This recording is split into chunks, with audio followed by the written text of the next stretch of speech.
Di tengah malam hujan deras di Jakarta, sirene polisi memecah keheningan gang sempit di kawasan Tanah Abang.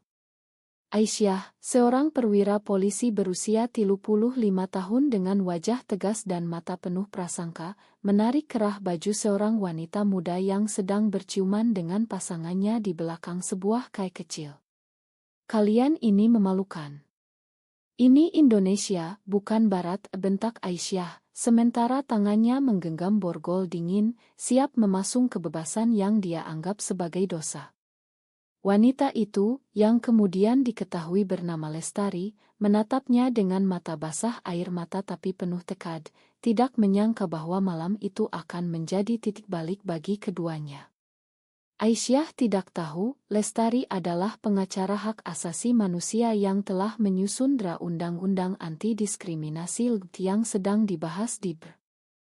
Malam itu, Aisyah membawa Lestari ke kantor polisi dengan tuduhan pelanggaran kesusilaan, tanpa sadar bahwa dia sedang menangkap orang yang bisa membalikkan nasibnya sendiri. Aisyah duduk di meja kerjanya, memandang Lestari yang duduk di seberang ruang interogasi dengan tangan di borgol. "Nama lengkapmu?" tanya Aisyah dingin, sambil mengetik laporan di komputer tua. Lestari, dengan rambut panjang bergelombang dan gaun sederhana yang basah kuyup, menjawab tenang, "Lestari Wijaya. Saya minta hak saya untuk menelepon pengacara." Aisyah tertawa sinis. "Pengacara? Untuk apa? Kamu ketahuan berbuat cabul di tempat umum. Ini bukan soal hak, ini soal moral bangsa." Di dalam hati Aisyah, ada api yang membara sejak kecil. Ayahnya, seorang ulama konservati di kampung halamannya di Bandung, selalu mengajarkan bahwa homoseksualitas adalah musuh agama dan masyarakat. Aisyah tumbuh dengan itu, menjadikannya polisi untuk membersihkan kota dari apa yang dia sebut sebagai penyimpangan. Tapi malam ini, dia merasa ada yang aneh pada Lestari. Wanita itu terlalu tenang, terlalu percaya diri. Sementara itu, di rumah mewah di kawasan Menteng, Ibu Lestari, Bu Ratna, sedang gelisah. Telepon berdering, dan suara Lestari di ujung sana membuat hatinya hancur. "Bu, aku ditangkap. Tolong hubungi rekan kerjaku di kantor hukum." Bu Ratna, seorang janda kaya yang dulu mendukung pernikahan anaknya dengan pria terhormat, kini berjuang dengan kenyataan bahwa Lestari mencintai wanita. "Kenapa kamu selalu begini, Nak? Apa salah ibu mendidikmu?" gumam Bu Ratna setelah menutup telepon. Dia ingat saat Lestari keluar dari rumah 5 tahun lalu, setelah mengaku pada keluarga. Ayah Lestari, yang sudah meninggal, pasti akan marah besar. Bu Ratna akhirnya menelepon pengacara senior, tapi di dalam hatinya, ada konflik, apakah dia harus mendukung anaknya atau menyelamatkannya dari jalan sesat ini. Pagi harinya, Aisyah menerima panggilan dari atasan. "Aisyah, lepaskan wanita itu. Dia punya koneksi tinggi." Aisyah marah. "Tapi Bu, ini pelanggaran nyata." Atasannya menghela napas. "Ini bukan soal itu. Dia pengacara yang sedang dorong anti diskriminasi. Jangan bikin masalah." Aisyah terkejut, tapi prasangkanya makin kuat. Justru karena itu dia bahaya. Pikirannya berputar, bagaimana jika undang-undang itu disahkan? Keluarganya di kampung akan kehilangan nilai-nilai mereka. Aisyah memutuskan untuk menahan Lestari lebih lama, dengan alasan prosedur. Ini adalah keputusan pertama yang akan membawa konsekuensi besar baginya. Lestari, di sel tahanan, merenung. Dia ingat pertemuan pertamanya dengan pasangannya, Nadia, di sebuah seminar hak perempuan di Yogyakarta. Cinta mereka tumbuh diam-diam, di tengah tekanan sosial Indonesia yang masih konservatif. "Kenapa harus aku yang ditangkap?" gumam Lestari. Tapi dia tahu, ini kesempatan untuk membuktikan perjuangannya. Dia mulai menyusun argumen di kepalanya, siap menghadapi Aisyah. Sementara itu, Nadia, yang lolos dari penangkapan, bergegas ke kantor polisi dengan bantuan aktivis. Kita harus bebaskan dia, kata Nadia pada teman-temannya. Tapi di hati Nadia, ada rasa bersalah. Apakah hubungan mereka layak untuk risiko ini? Aisyah pulang ke apartemen kecilnya di pinggiran Jakarta, di mana adik perempuannya, Siti, menunggu. Siti, mahasiswi berusia 20 tahun, diam-diam mendukung Haklud setelah berteman dengan komunitas online. Kak, kenapa kamu begitu benci sama mereka? Tanya Siti hati-hati. Aisyah menggeleng. Kamu gak paham, ini soal agama dan keluarga. Tapi malam itu, Aisyah mimpi buruk, dia melihat ayahnya menuduhnya sebagai pengkhianat.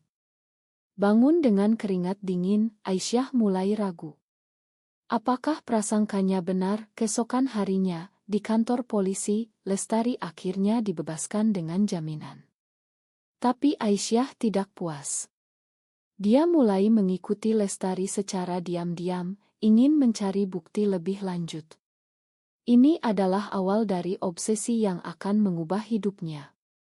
Lestari merasakan ada yang mengawasi, semakin waspada.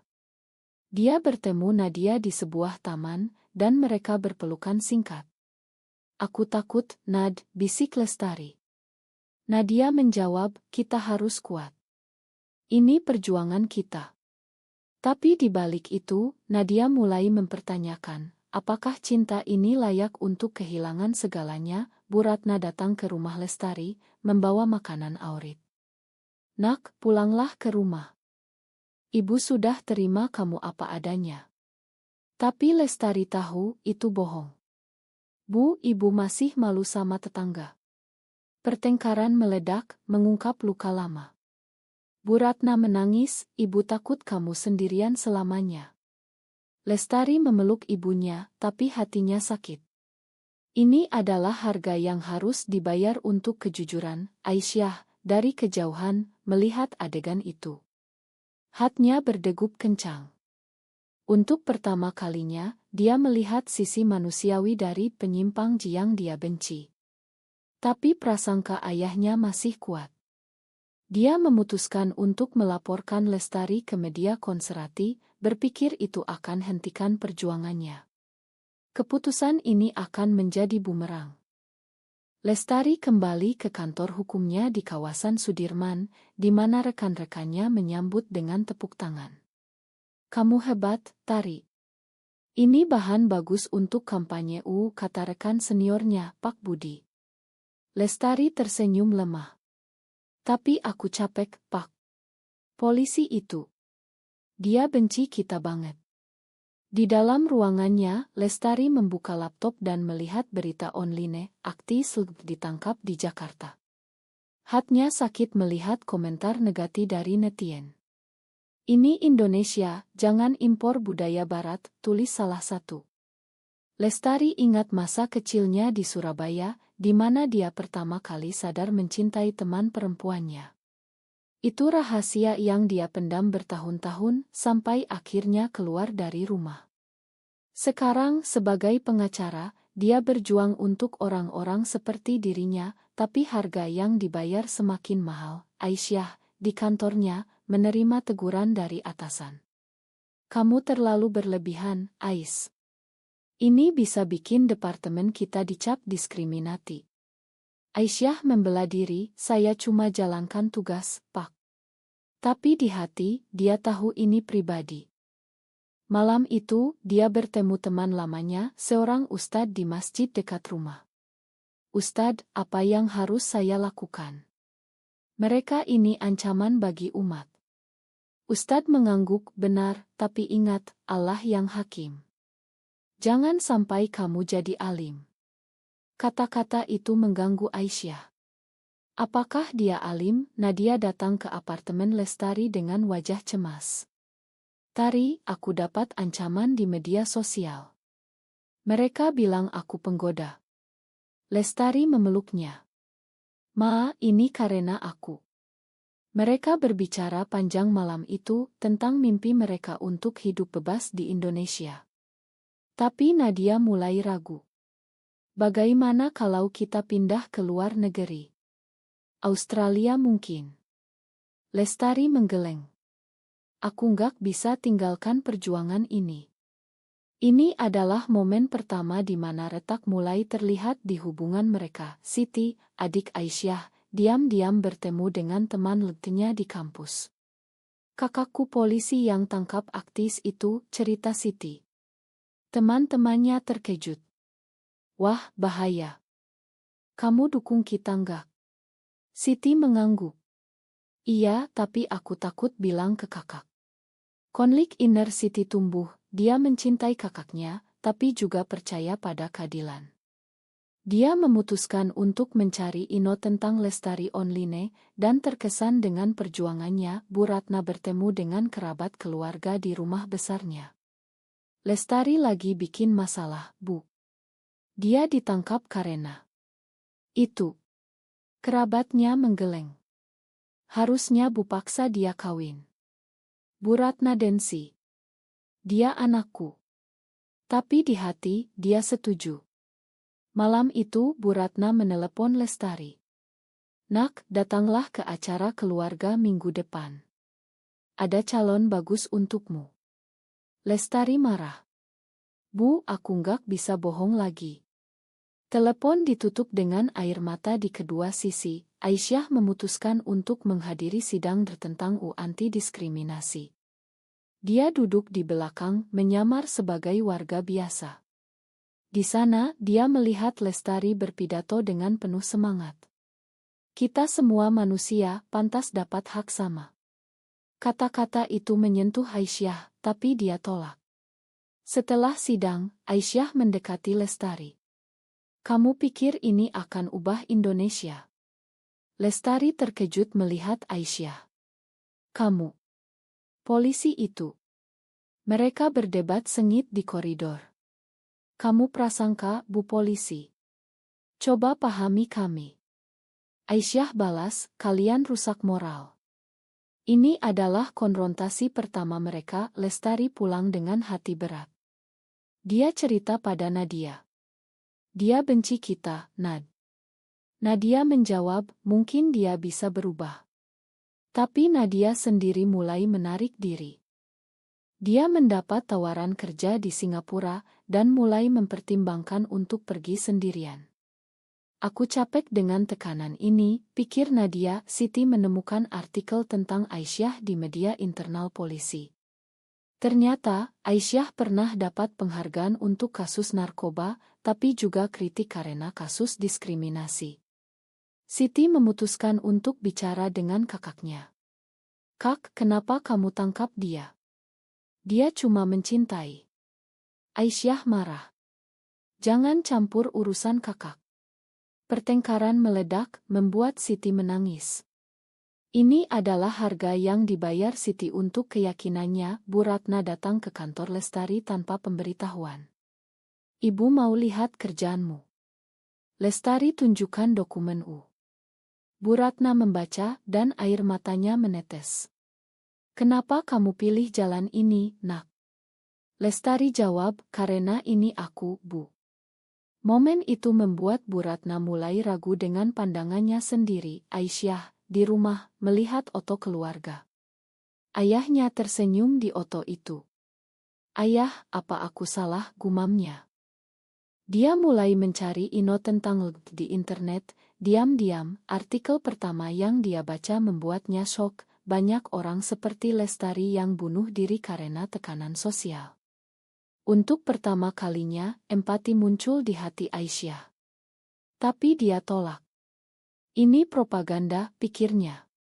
Obsesinya makin dalam, dia memutuskan untuk sabotase kampanye Lestari dengan cara halus, seperti bocorkan info ke kelompok konservatif. Ile tilu konflik memuncak ketika Aisyah bocorkan alamat pertemuan rahasia komunitas LGBT ke kelompok radikal. Malam itu, di sebuah rumah di Bogor, Lestari dan Nadia sedang diskusi dengan aktis lain. Tiba-tiba sekelompok orang datang dengan batu dan slogan anti-LGBT. Pergi dari Indonesia, teriak mereka. Lestari terluka ringan di lengan, Nadia panik.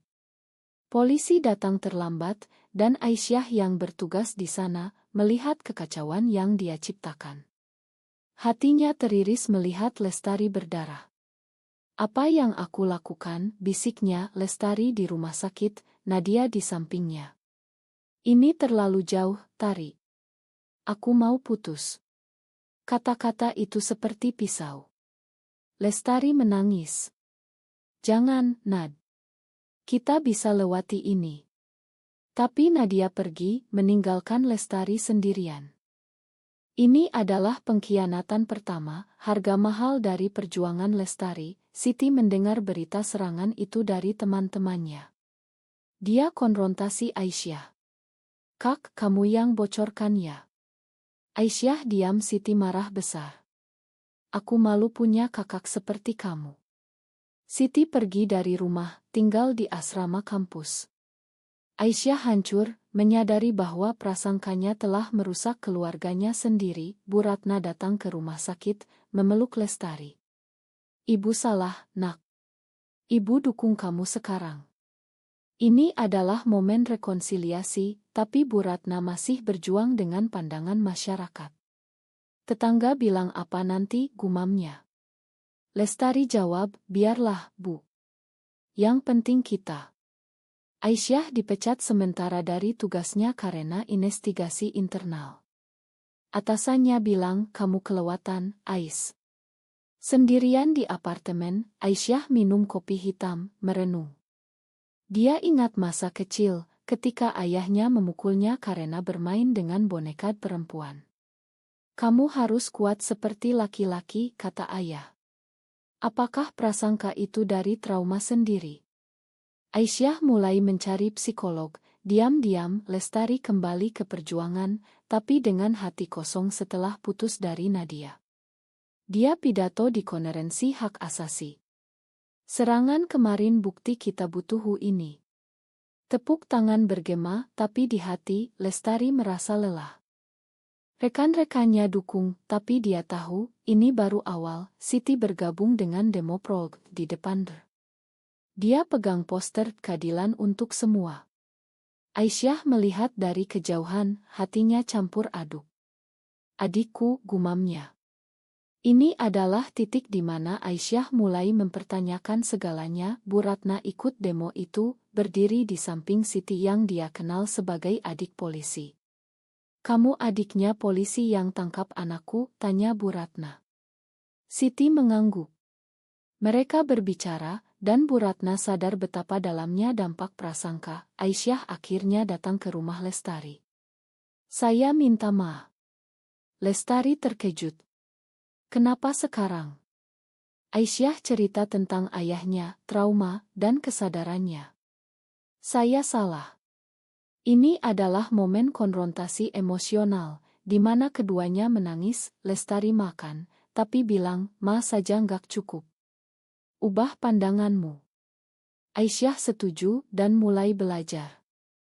Tapi di luar, kelompok konservatif makin gencar, mengancam sidang U. Sidang U anti-diskriminasi di Dermemanas. Lestari jadi saksi ahli, berpidato dengan suara gemetar tapi tegas. Diskriminasi bunuh ribuan jiwa diam-diam. Oposisi, dipimpin politisi konservatif, balas, ini ancaman bagi nilai Pancasila. Aisyah, yang hadir sebagai warga, diam-diam dukung Lestari. Setelah sidang, Aisyah dekati Lestari. Saya bantu kamu. Lestari ragu. Kenapa? Aisyah jawab, karena saya lihat sendiri harga yang kamu bayar. Nadia kembali menelepon Lestari. Aku salah pergi. Ma. Tapi Lestari bilang sudah terlambat, Nad. Aku butuh waktu. Nadia hancur, menyadari pengkhianatannya telah merusak segalanya. Dia putuskan tinggal di Singapura, membayar harga dengan kesepian. Siti kembali ke rumah Aisyah. Kak, aku bangga kalau kamu berubah. Aisyah peluk adiknya. Ma, ti kakak bodoh. Mereka rekonstruksi keluarga, tapi Aisyah tahu, teman-teman polisinya mungkin tinggalkan dia. Bu Ratna bicara di acara keluarga. Anakku lesbian, dan aku dukung dia. Kerabat terkejut, beberapa marah. Bu, ini aib. Bu Ratna balas, aib adalah prasangka kalian. Dia kehilangan beberapa teman, tapi dapatkan kedamaian. Aisyah gabung kelompok advokasi polisi Prold. Dia pidato internal, kita harus lindungi semua warga. Rekan-rekannya ejek, kamu gila, Ais. Aisyah diisolasi, tapi tekadnya kuat, Lestari dapat ancaman kematian. Dia takut, tapi lanjut. Aisyah tawarkan perlindungan. Saya jaga kamu. Ini adalah aliansi tak terduga, di mana mantan musuh jadi sekutu, sidang akhir mendekat. Kelompok radikal demo besar di depan Lestari dan Aisyah di sana berdiri bersama. Batu dilempar, kekacauan terjadi. Aisyah lindungi Lestari, terluka di kepala. Kenapa kamu lakuin ini? Tanya Lestari. Aisyah jawab, karena aku salah dulu. Siti dan Bu Ratna datang ke rumah sakit. Kakak pahlawan, kata Siti. Bu Ratna peluk Aisyah. Terima kasih selamatkan anakku. Ini adalah momen persatuan. Nadia dengar berita, menyesal. Dia kirim pesan, aku bangga padamu, Tari. Tapi Lestari abaikan, fokus pada penyembuhan. Akhirnya disahkan dengan suara tipis. Lestari menangis bahagia, tapi tahu perjuangan belum selesai. 5 tahun berikutnya, Indonesia berubah pelan. Anti diskriminasi lindungi banyak orang, tapi oposisi masih kuat. Lestari jadi direktur Smhakut, bepergian ke daerah-daerah untuk edukasi. Dia ingat harga yang dibayar, kehilangan Nadia, luka isik, tapi dapatkan dukungan dari Bu Ratna yang sekarang aktif di komunitas ibu-ibu Prold. Aisyah promosi jadi kapten, tapi dengan tugas baru, pelatihan anti-diskriminasi di kepolisian. Dia pidato di Akademi Polisi, cerita perjalanannya dari homobik jadi advokat. Jangan biarkan prasangka butakan kalian. Siti, sekarang lulusan, gabung Lestari. Kita tim bagus, kata Siti pada Aisyah. Bu Ratna tulis buku tentang pengalamannya sebagai ibu anak. Buku itu jadi bestseller, tapi dia dapat kritik dari keluarga lama. Ini harga kebenaran, katanya. Nadia, di Singapura, menikah dengan wanita lain, tapi sering ingat Lestari. Aku salah pilih jalan mudah, pikirnya. Ini adalah penyesalan abadi. Lestari dan Aisyah bertemu lagi di sebuah konferensi. Terima kasih atas semuanya, kata Lestari. Aisyah tersenyum. Kita sama-sama belajar. Mereka jadi teman, simbol perubahan. Masyarakat masih debat, apakah ini benar. Beberapa bilang iya, yang lain tidak. Di kampung Aisyah, ayahnya jika hidup pasti kecewa, tapi Aisyah damai dengan pilihan. Semua karakter bayar harga, kehilangan, luka, isolasi. Tapi mereka bangkit, lebih kuat. Apakah perubahan pribadi selalu butuh pengorbanan besar, atau ada jalan yang lebih mudah?